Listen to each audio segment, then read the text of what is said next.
Okay, so good evening. So in today's class, we are going to see about Hardy-Weinberg equilibrium. So Hardy-Weinberg equilibrium பார்க்கறதுக்கு முன்னாடி, so in last class we have seen, that is we have seen three major theories. That is first theory is we have seen Lamarck's theory. Lamarck's oda theory பேரு theory of inheritance of acquired character, and according to Lamarck, evolution it occurred by use and disuse of organs அப்படின்னு சொன்னாரு. So according to Darwin, evolution occurred due to natural selection. Our influenced by the work of Thomas Malthus, our மாதிரியே கன்க்ளூஷன்ஸ்க்கு வந்தது யாருன்னா Alfred Wallace. இந்த நேம்ஸ்லாம் you have to know. Then இவர் போன ship name HMS Beagle, என்ன ஐலாண்டுக்கு போனார், Galapagos island. So these informations you have to know. So what are the two main important points of Darwin's theory அப்படின்னா branching descent and natural selection. Next mutation theory அப்படின்னு பார்த்தோம்னா observation of evening primrose. So இதெல்லாம் நம்ம பார்த்தோம். Evening primrose observe பண்ணி he have seen there are something mutations it is going to happen. அந்த மியூட்டேஷனால தான் நம்மளுக்கு என்ன ஆக போகுதுன்னா எவல்யூஷன் நடக்க போகுது அப்படின்னு டிவ்ரைஸ் சொன்னார். And we have compared Darwin's evolution and de Vries theory of evolution. So according to Darwin it is gradual. Evolution it is a gradual process which is due to minor heritable changes. Whereas according to de Vries it is sudden large mutation. So வந்து டக்குன்னு large mutation நடக்கிறதா it is according to de Vries. Speed of evolution பார்த்தோம்னா so according to Darwin it is a slow and continuous process. வேராஸ் according to de Vries it is a sudden and discontinuous process, that is it is saltation அப்படின்னு சொல்லுவாங்க. Nature of change அப்படின்னு பார்த்தோம்னா Darwin it is directional change. So ஒரு particular டைரக்ஷனில் அது வந்து reach ஆகும். whereas de Vries according to de Vries it is random and directionless. எந்த ஒரு பர்டிகுலர் டைரக்ஷனும் வந்து அது ஃபாலோ பண்ணாது. இன்ஹெரிட்டன்ஸ் வந்து it is did not explain mechanism. That is Darwin cannot able to explain the mechanism because he ignored Mendel, and அவராலையும் அவர் வந்து அந்த சர்டன் கன்க்ளூஷன்ஸ்க்கு அவரால் வர முடியல. பட் டிவ்ரைஸ் வந்து இந்த தியரி கொண்டு வரப்போ மற்ற கான்செப்ட்ஸ்லாம் நல்லா டெவலப் ஆகியிருந்தது. ஸோ அதனால் அவர் என்ன பண்ணாருன்னா changes occur in germ cells and are inheritable அப்படின்னு he can able to say. இதெல்லாம் நம்ம போன கிளாஸில் பார்த்தோம். Next, this one we have seen evolution as a process. நம்ம எப்போ சொல்லுவோம்னா when we are going to see ongoing biological changes. இப்போ நம்ம பார்த்துட்டு இருக்கிற biological changesலாம் நம்ம வச்சு பார்க்கும்போது species are adapting, species are changing, it is adapting to the new environment. அதை வச்சு நம்ம என்ன சொல்லலாம்னா we can say evolution is a process and evolution is a result. அப்படிங்கிறத நம்ம எப்போ சொல்லலாம் அப்படின்னா outcome which we are going to see today, that is current species are the product of the past evolution. So இப்போ நம்ம என்னென்ன species பார்க்குறோமோ those are success stories of evolution அப்படிங்கிறது. தென் நேச்சுரல் செலெக்ஷன் ரோல் நம்ம பார்த்தோம். We are unsure if it is the full story or just one part of the process அப்படிங்கிறது நம்மளுக்கு இன்னுமே வந்து நேச்சுரல் செலெக்ஷன் அப்படிங்கிறது ஃபுல் ஸ்டோரியுமே அதை பேஸ் பண்ணி தான் நடந்திருக்கா இல்லை ஒரே ஒரு பார்ட் மட்டும் அதை பேஸ் பண்ணி நடந்திருக்கா அப்படிங்கிறது வி ஆர் நாட் ஷியோர் அப்படின்னு சொல்கிறாங்க. Then modern synthetic theory of evolution, this is not there in NCERT but it is mentioned in NEET syllabus. If you see it will be there. Modern synthetic theory of evolution அப்படிங்கிறது it is also called as neo-Darwinism. So this theory combines Darwin's natural selection with Mendelian genetics and modern understanding of molecular biology. அதாவது evolution வந்து natural செலெக்ஷனால் மட்டும் தான் நடக்கும் அப்படின்னு நம்ம சொல்ல முடியாது. மியூட்டேஷனால் மட்டும் அப்படி தான் நடக்கும்னு சொல்ல முடியாது. எல்லாமே கலந்து தான் நடக்கும்.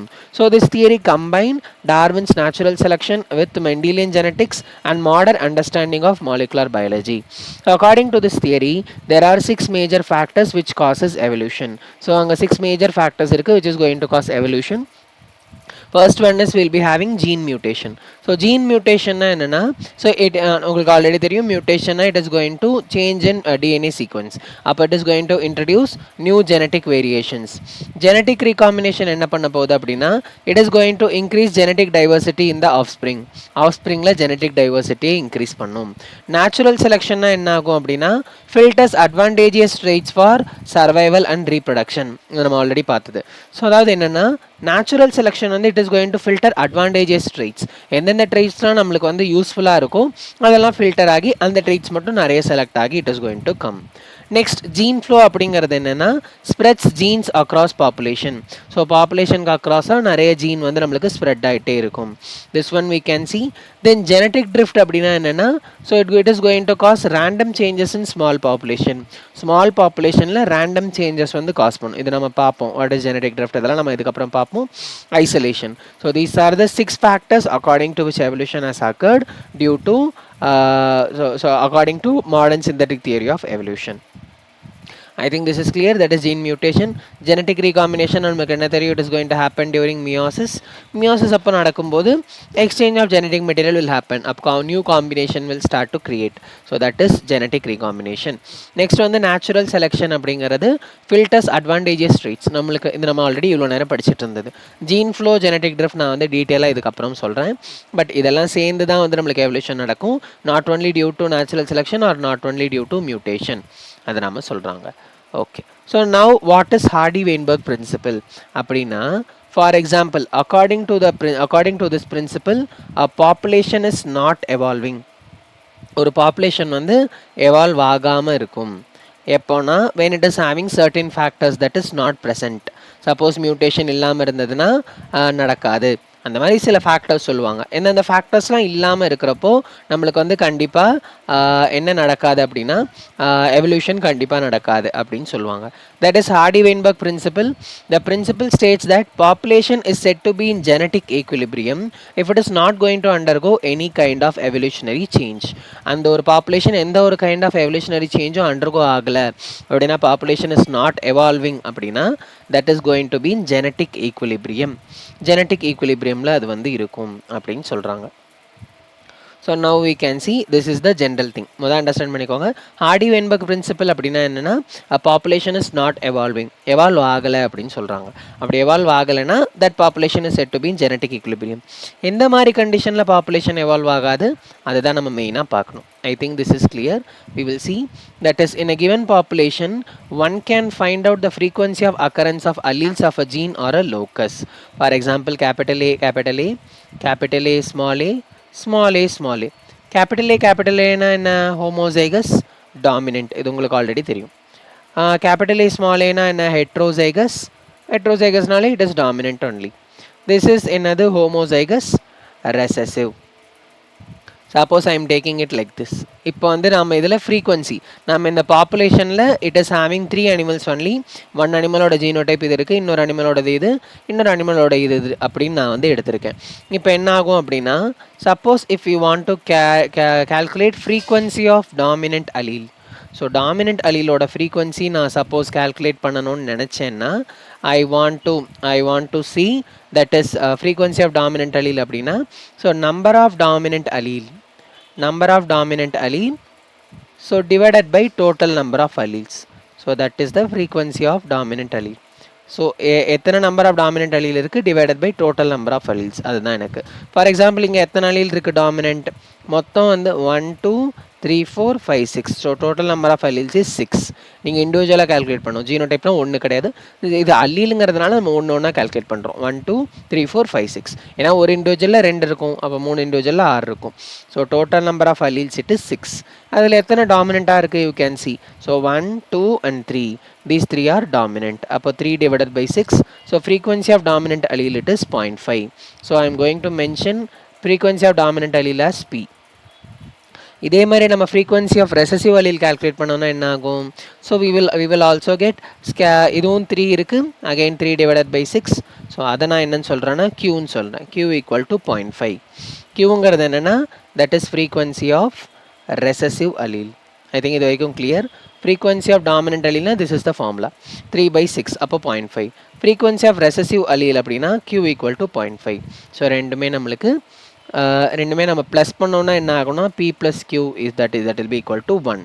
In case a population is not evolving, sum total of the allelic frequency will be equal to 1. அதுதான் வந்து Hardy Weinberg principal.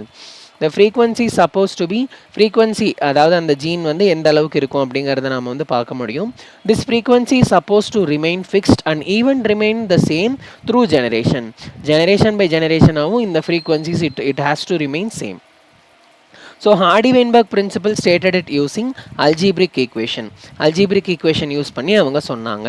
This principle says that allele frequency in a population are stable and is constant from generation to generation.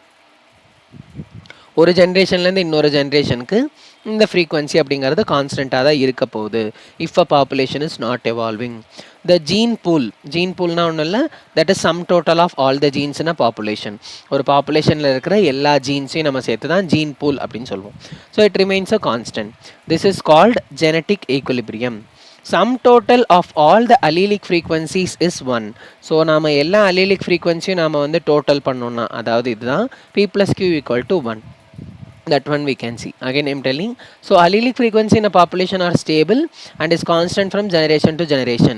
If a population is not evolving, ஒரு population evolve ஆகலை அப்படின்னா இருக்கிற organism ரொம்ப வருஷமாகவே அப்படியே தான் இருக்குது, அதில் ஒரு சேஞ்சுமே இல்லை, அதான் நான் evolving population.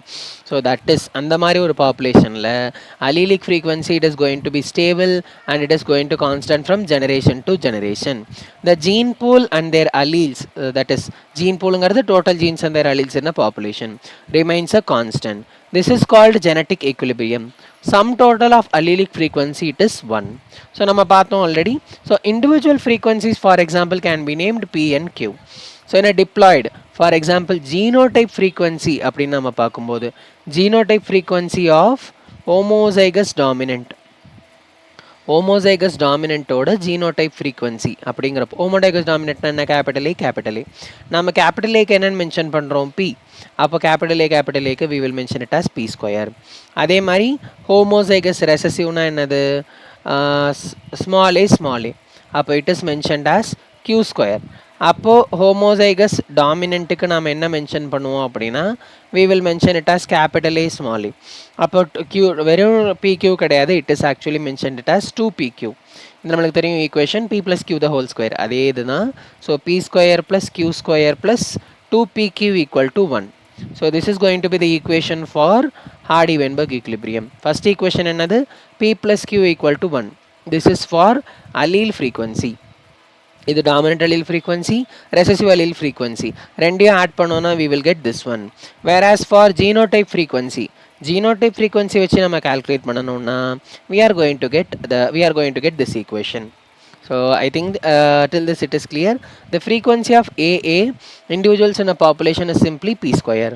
This is simply stated in another ways, that is the probability that an allele A with a frequency of p.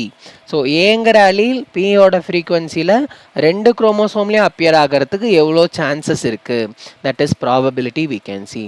So another way is that probability that an allele A with a frequency of p appear on both the chromosomes of diploid individual. So இந்த மாதிரி ஒரு ஏங்கிற allele இந்த ரெண்டு குரோமோசோம்லையும் at a டைமில் appear ஆகிறதுக்கு என்ன frequency, that is P square. Similarly small A it is Q square, capital A small A 2pq, hence p square plus 2pq plus q square equal to 1. This is binomial expansion of p plus q the whole square. When frequency measured differ from expected value, நம்ம measure பண்ண frequency அது expected வேல்யூவிலேருந்து மாறி வந்ததுன்னா normally நம்மளுக்கு என்ன வரணும், p plus q equal to 1, அதுதான் வந்து நம்மளுக்கு நார்மலாக வரணும், கான்ஸ்டண்ட்டாக வரணும். அப்படி வரலை அப்படின்னா the difference or the direction indicates the extent of evolutionary change. இதை வச்சு நம்ம என்ன சொல்லலாம், எந்த அளவுக்கு எவல்யூஷன் நடந்திருக்கு அப்படிங்கிறத நாம் சொல்லலாம். Again I'm telling, when frequency measured, நம்ம இப்போ ஆக்சுவலாக நம்ம ஒரு நான் எவால்விங் பாப்புலேஷனுக்கு இந்த ஃப்ரீக்வன்சியை மெஷர் பண்ணோன்னா p plus q will be equal to 1, அது நம்ம சொல்லலாம், அது ஒரு கான்ஸ்டண்ட்டாக இருக்கும். வேராஸ் in reality all the populations are evolving only. அப்போ நம்ம p plus q நம்ம கண்டுபிடிச்சோன்னா it is not going to be equal to 1, it is going to be some other value. கண்டிப்பாக 1 இருக்காது, 1 விட அதிகமாக இருக்கும் மோஸ்ட்லி. ஸோ எவல்யூஷன் அதிகமாக நடந்துச்சுன்னா 1 விட அதிகமாக இருக்கும். So then we can able to find, so அந்த டிஃப்ரென்ஸ் எந்த அளவுக்கு இருக்கோ அதை வச்சு நம்ம என்ன சொல்லலாம் அப்படின்னா the extent of evolutionary change. அப்போ இது ரெண்டையும் கம்பேர் பண்ணலாம்.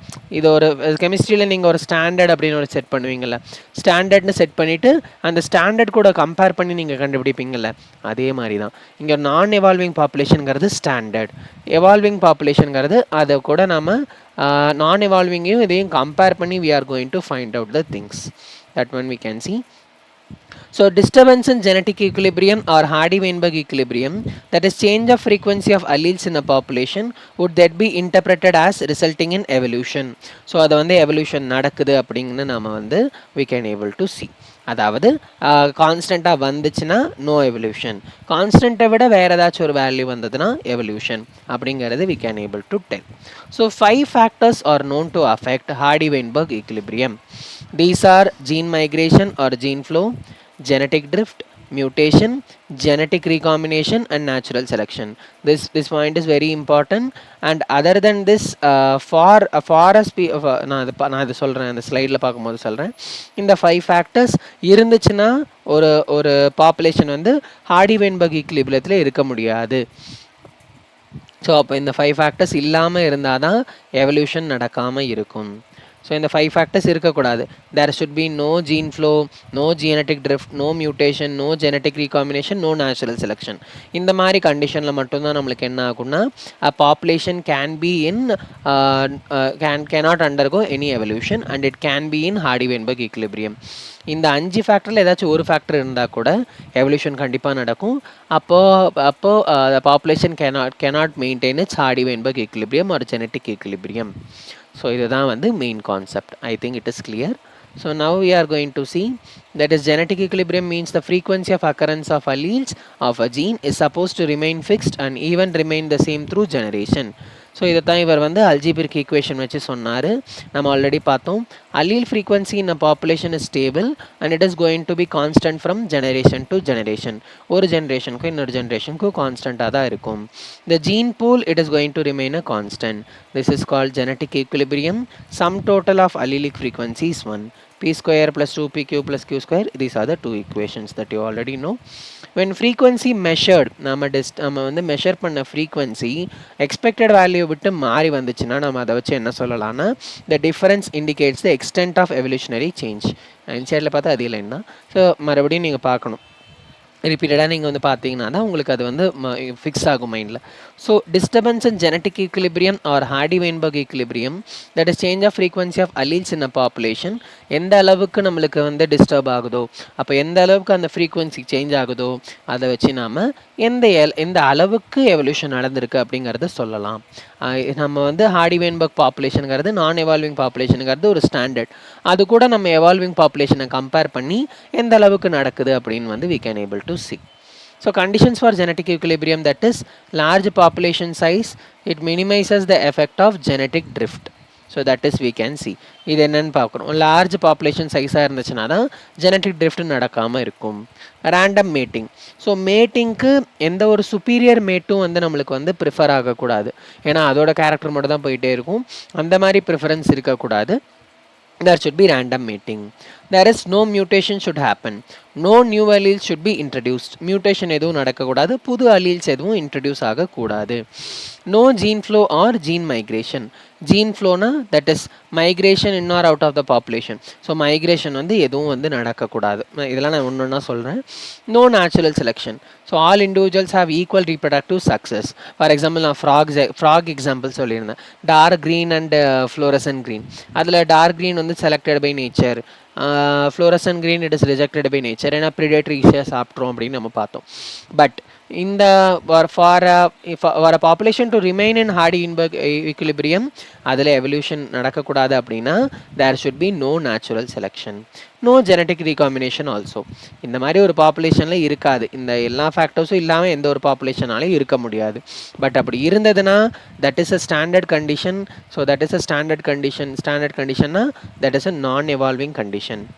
Non-evolving condition அப்போ நாம் allele frequency ப்ளஸ் பண்ணோன்னா it will be equal to 1. அப்போ நாம் எவால்விங் பாப்புலேஷனுக்கு நாம் allele frequency ஆட் பண்ணி பார்ப்போம். அதில் வேல்யூ என்ன வருதுன்னு பார்ப்போம். ஃபார் எக்ஸாம்பிள் 2.7 அப்படின்னா ஓரளவுக்கு எவல்யூஷன் நடந்திருக்கு. 5.2 நிறைய எவல்யூஷன் நடந்திருக்கு. ஸோ இதுதான் நம்ம கம்பேர் பண்ணி கண்டுபிடிக்கலாம். ஸோ அந்த கம்பேர் பண்ணி கண்டுபிடிக்கிறதுக்காக தான் we are going to set a standard. That standard is nothing but Hardy Weinberg equilibrium. And for Hardy Weinberg equilibrium, these are the conditions. Population size should be large, random mating, no mutation, no gene flow or gene migration, no natural selection, no genetic recombination. I think this is clear. Next one is, as I already told, ஒரு conditions for genetic equilibrium na no அந்த term வரணும். இந்த ரெண்டுக்கும் yes, that is random mating and large population size க்கு yes, that you can see. Then factors affecting Hardy Weinberg equilibrium அப்படின்னா gene migration or gene flow, genetic drift, mutation, genetic recombination, natural selection. So these are the different factors affecting Hardy Weinberg equilibrium. இப்போ மொதல் இது என்னன்னா we are going to see gene flow or gene migration. இப்போ வந்து இதுக்கு நான் ஒரு example யூஸ்வலாக சொல்கிற example, that is we are having two countries, India and we are having Japan. Same example only I am using, நிறைய time use பண்ணியிருக்கேன். So அதே தான். ஸோ இது ஜஸ்ட் ஃபார் எக்ஸாம்பிள் தான். ஸோ ஏ பிளட் குரூப் எல்லாருக்குமே இருக்குது அப்படின்னு வச்சுக்கலாம். இன் இந்தியாவில் ஸ்டார்டிங்கில் எல்லாருக்கும் ஏ பிளட் குரூப் இருக்குது. இன் ஜப்பானில் எல்லாருமே வந்து பி பிளட் குரூப் இருக்குது. இப்போ என்ன ஆகுனா ஜீன் ஃப்ளோ அப்படின்னா ஆர் ஜீன் மைக்ரேஷன். இங்கே இருக்கிற people they are starting to migrate to Japan. இதுக்காக மைக்ரேட் ஆவாங்க ஃபார் ஒர்க், ஃபார் அங்கே போய் செட்டில் ஆகணும் அப்படின்னு சொல்லிட்டு அங்கே மூவ் ஆகுறாங்க. அப்போ என்ன ஆகும்? ஸோ அங்கேயே வந்து they are trying to settle. இங்கே இருக்கிறவங்கள அவங்க மேரி பண்ணிவிட்டு, ஜப்பானில் இருக்கிறவங்கள மேரி பண்ணிவிட்டு அங்கேயே செட்டில் ஆகணும் அப்படின்னு நினைக்கிறாங்க. அப்போ என்ன ஆகும்? So A blood group, B blood group, so ரெண்டுமே மிக்ஸ் ஆகி new type of blood group will form. That is AB blood group will start to form. இந்த மாதிரி புதுசாக ஏதாச்சும் ஃபார்ம் ஆச்சுன்னா தென் எவல்யூஷன் அக்கர்ஸ், எவல்யூஷன் நடக்கும் அப்படின்னு அர்த்தம். But for a population to be in Hardy Weinberg equilibrium evolution நடக்கக்கூடாது. அப்போ ஜீன் ஃப்ளோ ஆர் ஜீன் மைக்ரேஷனும் நடக்கக்கூடாது. அதனால தான் நம்ம இங்கே பார்த்தோம். So there should be no gene flow or gene migration, no migration in or out of the population. அந்தந்த பீப்புள் அந்தந்த இடத்துல தான் இருக்கணும், வேறு வேறு இடத்துக்கு போகக்கூடாது. பட் அது பாசிபிளாக கிடையாது. ஸோ அதுதான் no gene flow or gene migration for a population to be in Hardy Weinberg equilibrium or genetic equilibrium, but it is not possible. So அப்படி சப்போஸ் அவங்க மூவ் ஆனாங்கன்னா என்ன ஆகும்? புது பிளட் குரூப், இது ஜஸ்ட் எக்ஸாம்பிளுக்கு, புதுசாக ஏதாச்சும் ஒரு கேரக்டர் வந்து ஃபார்ம் ஆகும் and evolution will start to happen. That is movement of individuals. So அங்கே இருக்கிறவங்கள மேரி பண்ணிக்கிட்டாங்கன்னா allele frequency will be differed. Exchange of alleles between population, that is gene flow. New traits, introduce new genetic characteristics, இந்த மாதிரி புது character வந்து form ஆகும். Exchange of alleles through reproduction. When a migration of a section of population to another place and population occurs, the gene frequencies change in the original as well as in the new population. அவங்க இந்த இடத்துலேருந்து போயிட்டாங்க, அதனால் பழைய பாப்புலேஷனோட ஃப்ரீக்வன்சியும் change ஆகும். அங்கே போய் புதுசாக ஆட் ஆகுறாங்க, அதனால அங்கேயும் பாப்புலேஷன் கொஞ்சம் சேஞ்ச் ஆகும். New genes or alleles are added to the new population and these are lost from the old population. New genes or alleles or add to the new population. புது பாப்புலேஷனுக்கு new genes or alleles வந்து add ஆகும் and old பாப்புலேஷனில் அது வந்து loss ஆகும். இதை நான் சொன்னது. There would be gene flow if this gene migration happens multiple times. So this point is important. Gene flow அப்படிங்கிறது நடக்கும். இந்த ஜீன் மைக்ரேஷன் நிறைய டைம் நடந்துச்சுன்னா then only gene flow will happen. இதான் நான் சொன்னேன். when a migration of a section of a population to another place and population occurs, gene frequencies change in the original as well as in the new population. New genes or alleles are added to the new population and these are lost from the old population. இதே gene flow அப்படிங்கிறது multiple times நடந்துச்சுன்னா that will happen to gene migration. If this gene there would be a gene flow if this gene migration, இந்த gene migrationங்கிறது நிறைய time நடந்ததுன்னா so it is going to cause gene flow if it is going to happen multiple times. So இதுதான் நம்ம பார்க்குறது. இது the same occurs by chance. இது வேணும்னே இவங்க ஒரு இடத்துலேருந்து இன்னொரு இடத்துக்கு மூவ் ஆகுறாங்க. ஆனால் by chance, for example food இல்லை ஆர் வேறு என்ன ஹண்டிங், டிசாஸ்டர், ஃபாரஸ்ட் ஃபயர், அந்த மாதிரி ஏதாச்சும் ஒரு ப்ராப்ளம்னால ஒரு ஆர்கானிசம் இன்னொரு இடத்துல மூவ் ஆகுது, மோஸ்ட்லி ஃபார் அனிமல்ஸ். ஸோ அந்த மாதிரி பை சான்ஸ் ஈவெண்ட்ஸ்னால மூவ் ஆச்சுன்னா this is very important. So இதில் இந்த பாயிண்ட்டும் இம்பார்ட்டன்ட், இந்த பாயிண்ட்டும் important. Gene migration multiple times நடந்துச்சுன்னா it will result in gene flow. If the same change occurs by chance, it is called as genetic drift. That one we are going to see. So இதில் நம்மளுக்கு ரெண்டு type of effect இருக்கும். One is founders effect, another one is bottle neck effect. இது என்னன்னு நம்ம பார்ப்போம். So first one is founders effect. Founders effect, okay. Bottle neck effect அப்படின்னா என்னென்னா ஒரிஜினல் பாப்புலேஷன். இதில் என்னென்ன கலர் பால் நீங்கள் பார்க்க முடியுது? You can see green colour ball, you can see red colour ball and you can see this orange colour ball. இந்த மாதிரி 3 colour ball, அதாவது மூணு டைப் ஆஃப் ஸ்பீஷீஸ் வந்து இருக்குது. ஒரு 3 type of different type of வேரியேஷன்ஸோட சில ஸ்பீஷீஸ் இருக்குது. இப்போ பாட்டில் நெக்கிங் ஈவெண்ட் அப்படின்னா என்னென்னா there is some disaster. For example forest fire, flood, அந்த மாதிரி ஏதோ ஒரு டிசாஸ்டர், இல்லைனா ஏதோ ஒரு டிசீஸ், அது ஏதோ நடக்குது. இல்லைன்னா ஏதாச்சும் ஒரு டிசாஸ்டர் நடக்குது, இல்லை டிசீஸ் நடக்குது. வேறு என்ன சொல்லலாம் அப்படின்னா due to hunting, human activities like hunting. அப்போ இதில் இவ்வளோ ஆர்கானிசம் இருந்ததில் only few of them can able to survive. அதாவது இந்த பாட்டில் நெக், அந்த ஈவெண்ட்டை தாண்டி, அந்த பாட்டில் நெக்கை தாண்டி யாரால் வர முடியுதோ அவங்க மட்டும் தான் சர்வைவ் ஆனாங்க. இப்போது இந்த நியூ பாப்புலேஷனில் பார்த்தீங்கன்னா நம்மளுக்கு வந்து என்ன இருக்காது, அந்த ரெட் கலர் அப்படிங்கிறது அந்த வேரியண்ட்டே இருக்காது. Orange only will be present in more quantity, green is present in less quantity. இதெல்லாம் எக்ஸாம்பிளுக்கு தான். ஸோ அப்போது இந்த மாதிரி ஸ்டார்டிங்கில் இப்படி இருந்தது, இப்போ கம்ப்ளீட்டாக அதோட இதுவே சேஞ்ச் ஆகிடுச்சு. அப்போ அல்லீல் ஃப்ரீக்வன்சி சேஞ்ச் ஆகிடும். அப்படி சேஞ்ச் ஆகிடுச்சுன்னா இதில் இருந்து புதுசாக ஃபார்ம் ஆகிற இது மறுபடியும் ரீப்ரொடியூஸ் பண்ணி புது ஸ்பீஷீஸாக ஃபார்ம் ஆக ஆரம்பிச்சிடும். Then evolution will happen. But for a population to be in Hardy Weinberg equilibrium it should not undergo genetic drift. Because genetic drift நடந்துருச்சுன்னா எவல்யூஷன் நடக்கும்.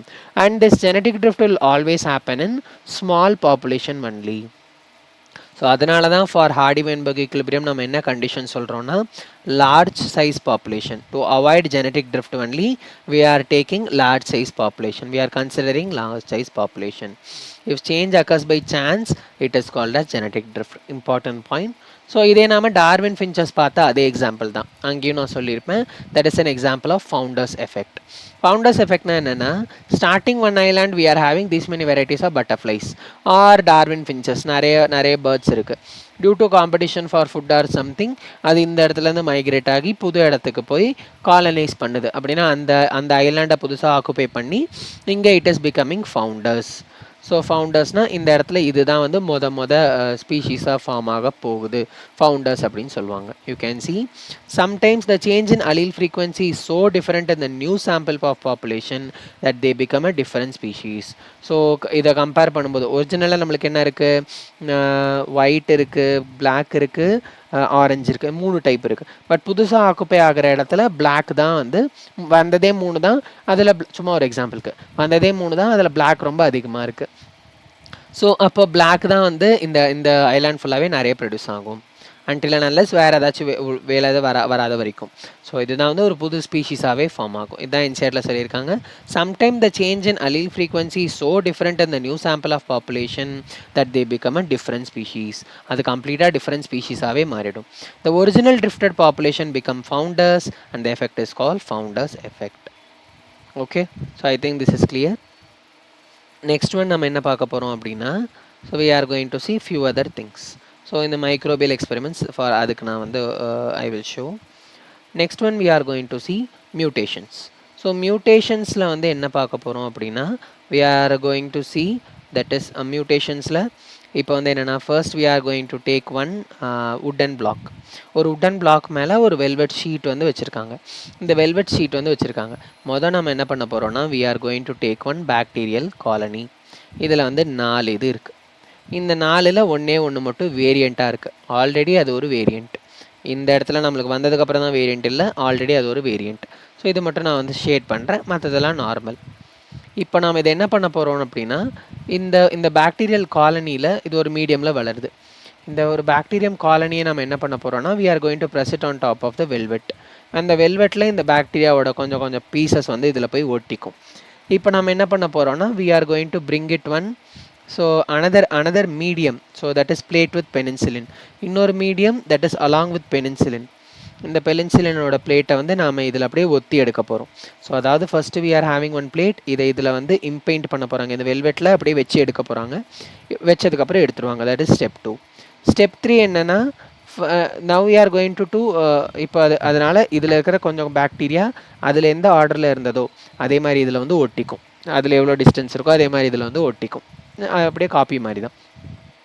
Now we are going to plate with penicillin. Penicillin வச்சு plate பண்ணும்போது என்ன ஆகும்னா, we can see. So இந்த plate எடுத்துகிட்டு இதில் வந்து இப்படி வச்சு எடுப்பாங்க. வச்சு எடுக்கும்போது அதை வந்து இன்க்யூபேட் பண்ணோன்னா எல்லாத்தினாலேயும் க்ரோ ஆக முடியாது. Those which is actually variant that only can able to grow. So this one is the actual variant. So இது மட்டும்தான் என்ன ஆகும்னா, it can able to grow. So that is growing of only penicillin resistant colonies. That one we can see. இப்போது இதுதான் வந்து அந்த penicillin resistant colony in original culture. இப்போ இது என்ன பண்ண போகிறாங்க அப்படின்னா, isolate into medium which penicillin colonises identify as sensitive and resistant. For example இப்போது இந்த 2 இதை வந்து எடுக்க போகிறாங்க. இந்த ஃபஸ்ட் இதை என்ன பண்ண போகிறாங்கன்னா, they are going to keep it inside penicillin medium. Second இதையும் பெனின்சிலின் மீடியமில் வைக்கிறாங்க. இப்போ இதில் 2ல் எது க்ரோ ஆகும்? ஆப்வியஸ்லி இது வேரியண்ட்டோ. அது வேரியண்ட் எதுன்னு கண்டுபிடிக்கிறது தான் நம்ம இது செலக்ட் பண்ணுறோம். அதை மட்டும் நாம் இப்போது இதில் க்ரோ பண்ணி பார்க்க போகிறோம். So medium with penicillin. So இதில் ரெண்டுலேயும் க்ரோ ஆகாது. இதில் க்ரோ ஆகாது, இதில் க்ரோ ஆகும். எதில் க்ரோ ஆகலையோ அதை சென்சிட்டிவ் காலனி அப்படின்னு சொல்லுவாங்க. இதில் க்ரோ ஆகுதோ அது ரெசிஸ்டன்ட் காலனி அப்படின்னு சொல்லுவாங்க. அகைன் ஐ எம் டெல்லிங், ஃபாஸ்ட்டாக சொல்கிறேன். That is we are having 4 bacterial colonies. அதில் ஒன்று மட்டும் வேரியண்ட். அப்படின்னா அதில் ஏதோ மியூட்டேஷன் நடந்து அது மட்டும் வேரியண்ட்டாக இருக்குது. இதை நாம் வந்து ஒரு வெல்வெட் துணி மேலே வச்சு எடுக்க போகிறோம். பாக்டீரியா கொஞ்சம் அதில் போய் ஒட்டிக்கும். இப்போ நம்ம இன்னொரு பிளேட் வித் பெனிசிலின் அதையும் இதில் ஒட்டி எடுக்க போகிறோம். ஒட்டி எடுத்துகிட்டு அதை இன்குபேட் பண்ணோன்னா இந்த பாக்டீரியா இங்கே நாலு காலனி இருக்குது, பட் இதில் ஒரே ஒரு காலனி தான் வளருது. அந்த காலனி தான் பெனிசிலின் ரெசிஸ்டன்ட் காலனி. அப்போ அதை மட்டும் நம்ம வந்து பெனிசிலினை க்ரோ பண்ணோன்னா அது மட்டும் க்ரோ ஆகும், that is resistant colony. Whereas மற்ற எதுவுமே க்ரோ ஆகாது. That on the experiment. So now microbial experiments show that pre-existing advantageous mutations when selected will result in observation of new phenotypes. அப்படின்னா ஆல்ரெடி மியூட்டேஷன் நடந்து இந்த ஒரு particular என்விரான்மெண்ட்டுக்கு survive ஆகிற மாதிரி அதில் ஆல்ரெடி மியூட்டேஷன் இருந்திருக்கு. Over few generations this would result in speciation. This one we can see. Microbial experiments show that pre-existing advantageous mutations already இருக்கிற mutation புது என்விரான்மெண்ட் இப்போ இங்கே யார் புது என்விரான்மெண்ட் பெனிசிலின். அந்த பெனிசிலின் அப்படிங்கிறது it is not going to induce the mutation, it only selects the pre adaptive mutations that occurred earlier. Already நடந்த மியூட்டேஷனால் அதுக்கு அந்த பெனிசிலின் வளரக்கூடிய கேரக்டர் வந்து கிடச்சிருக்கு.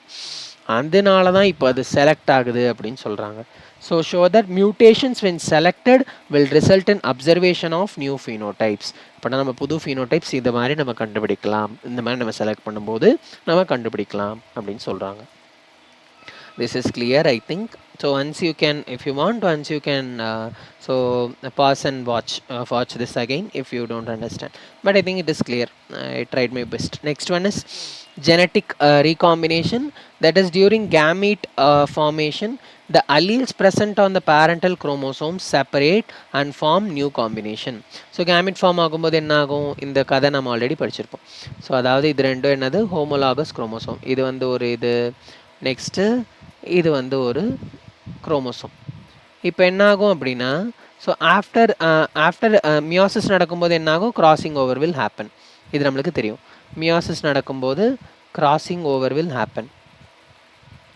கிராசிங் ஓவர்னா என்ன, நம்மளுக்கு இந்த பார்ட் வந்து அந்த இடத்துக்கு போகும். ஸோ இதோட one of the part.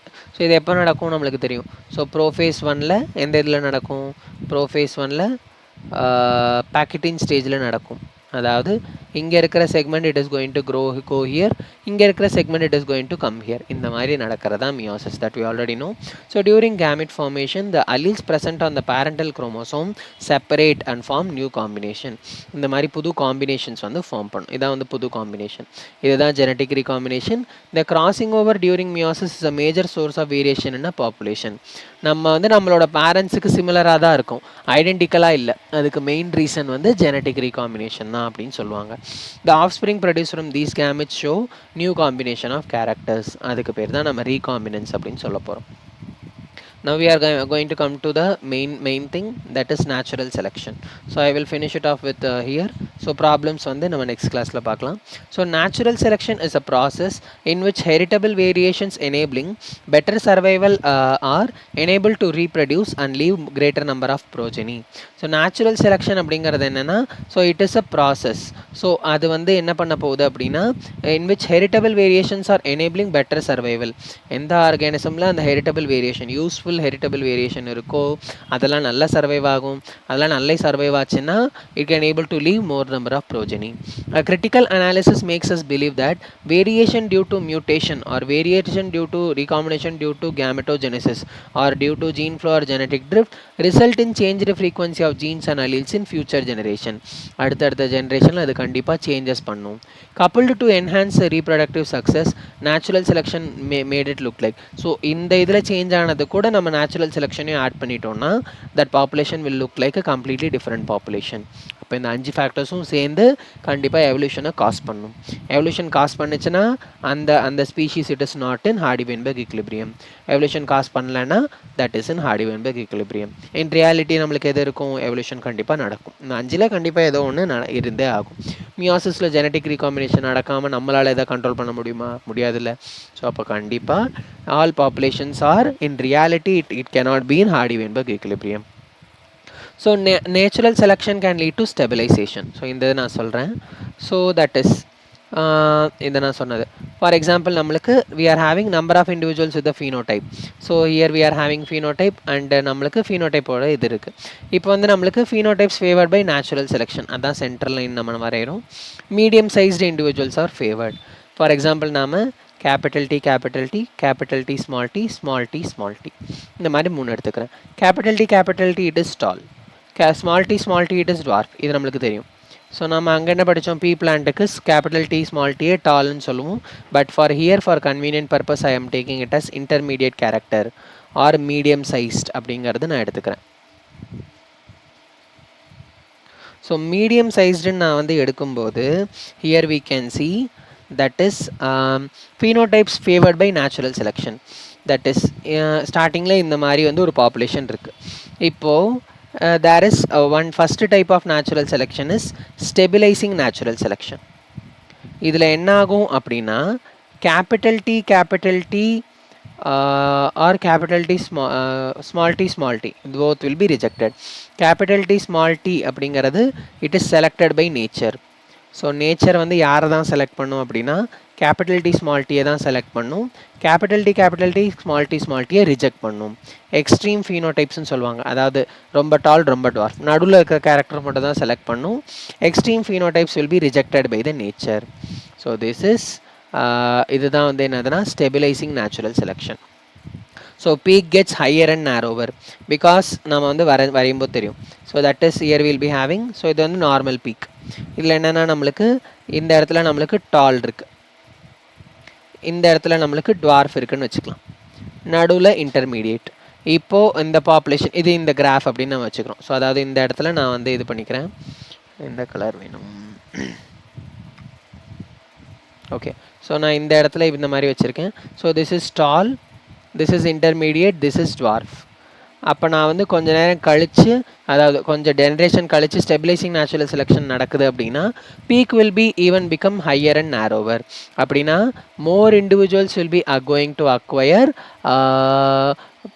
mean character value. mean character na average or intermediate character value. This point is, it is important. More individuals acquire mean character value. So stabilizing natural selection na more individuals will acquire mean character value. That one we can see. Now இப்போ இதுதான் stabilising, அதாவது mean character value will be selected, extreme phenotypes will be rejected. இதுக்கு என்ன example சொல்லலாம்னா, for example baby weight. இது வந்து லண்டனில் ஒரு கேஸ் ஸ்டடி வந்து படிச்சிருக்காங்க. ஸோ ஓவர் வெயிட் பேபினா தட் இஸ் வெயிட் ரொம்ப அதிகமாக இருக்கிற baby, that is a extreme phenotype. So that baby it died, that is rejected by nature. Under weight baby, so that is also rejected by nature. Those babies which are in the medium weight or moderate weight la irukra babies mattum dhaan it can able to survive. So that is selected by nature. அப்போ என்ன ஆகுது, extreme ஃபினோடைப்ஸ் ரெண்டும் reject ஆகிடுச்சு, medium size மட்டும் select ஆகுது. இதுதான் வந்து stabilising natural selection. And இந்த கண்டிஷனில் ரெண்டு பாயிண்ட் ஞாபகம் வச்சுக்கணும். as I already told, more individuals acquire mean character value and peak will get higher and narrower. These are the 2 points you have to remember here. Next one we are going to see directional natural selection. Directional natural selection அப்படின்னா என்னன்னா, peak is going to shift in one direction. So any one of the extreme phenotypes it is selected. So extreme phenotypes ஏதாச்சும் ஒன்று வந்து select ஆகிடும்.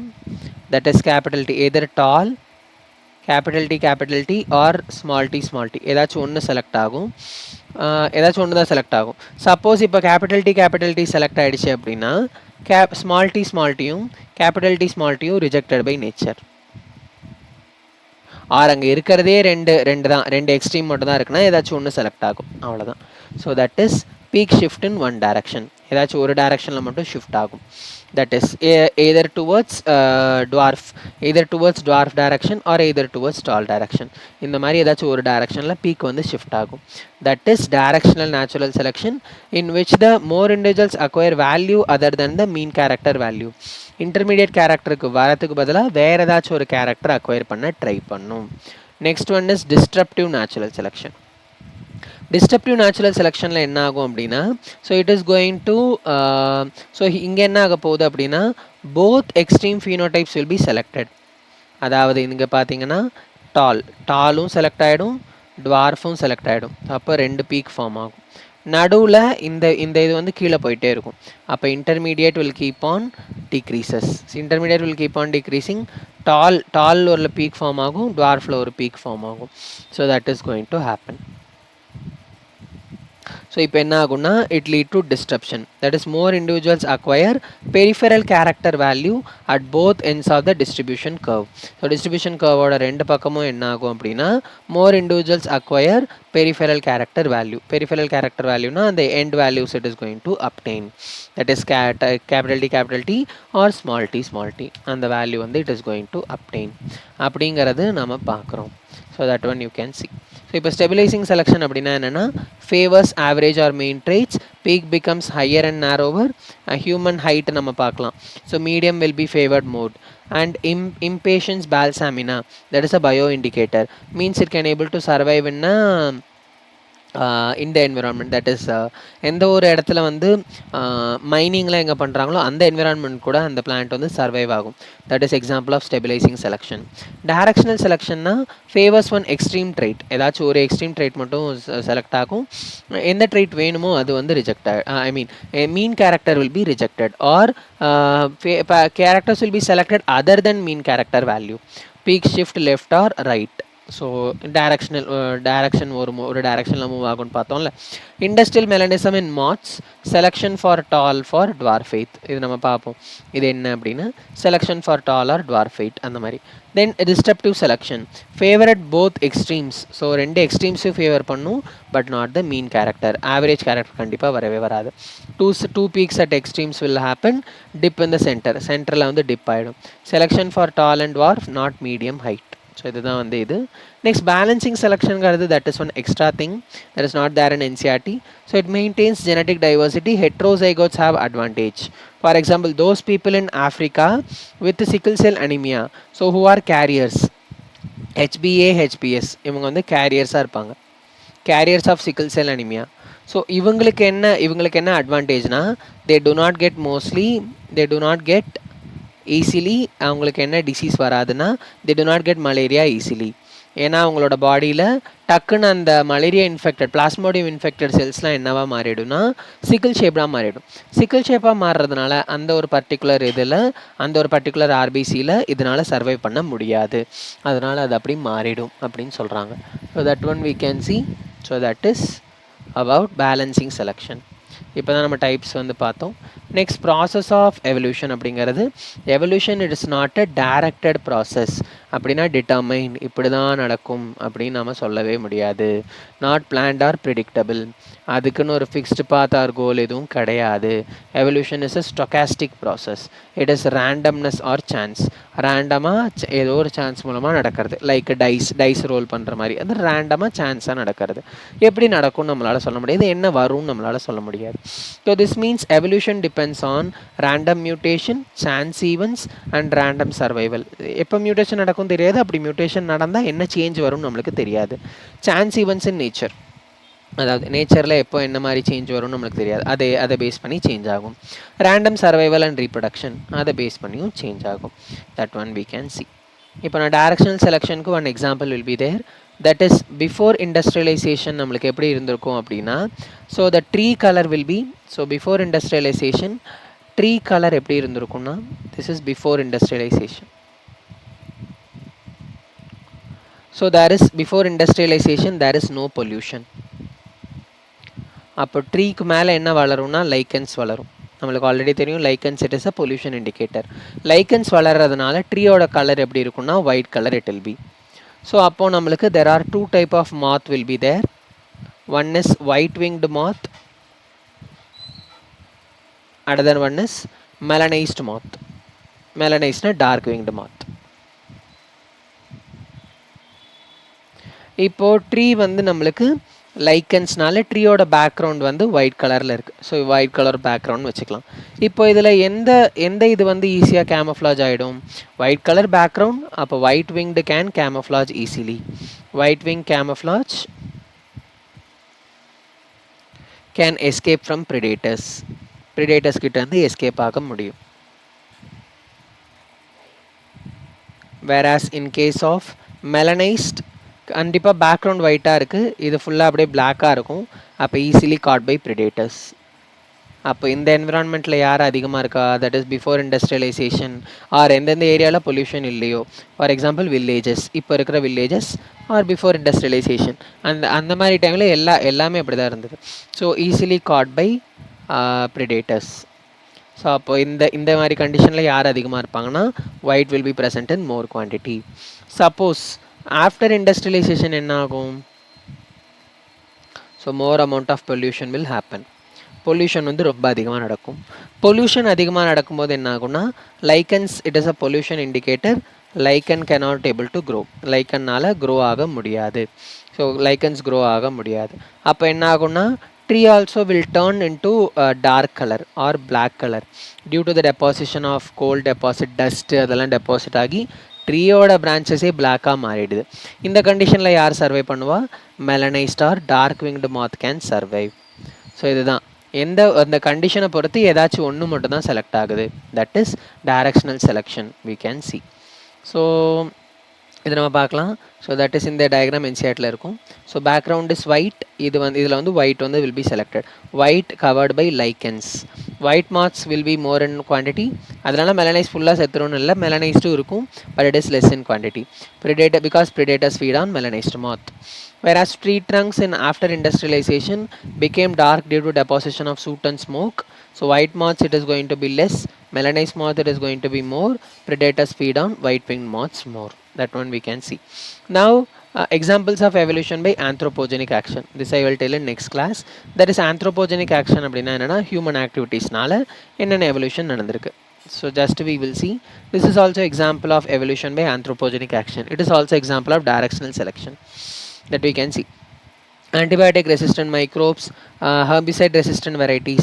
Antibiotic நம்ம எந்த அளவுக்கு அதிகமாக யூஸ் பண்ணுறோமோ ஆர்கானிசம்ஸ் அந்த அளவுக்கு ரெசிஸ்டண்ட்டாக மாறதுக்கு மாறிட்டே போகும். ஹெர்பிசைட்ஸ் நம்ம எந்த அளவுக்கு அதிகமாக யூஸ் பண்ணுறோமோ அந்த அளவுக்கு ஆர்கானிசம்ஸ் மாறிட்டே இருக்கும்.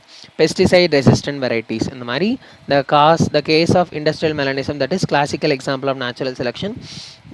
This is also one of the example. Here who is the agent of natural selection அப்படின்னா predator or birds. Moths that were able to camouflage themselves, it can survive, but no variant is completely wiped out.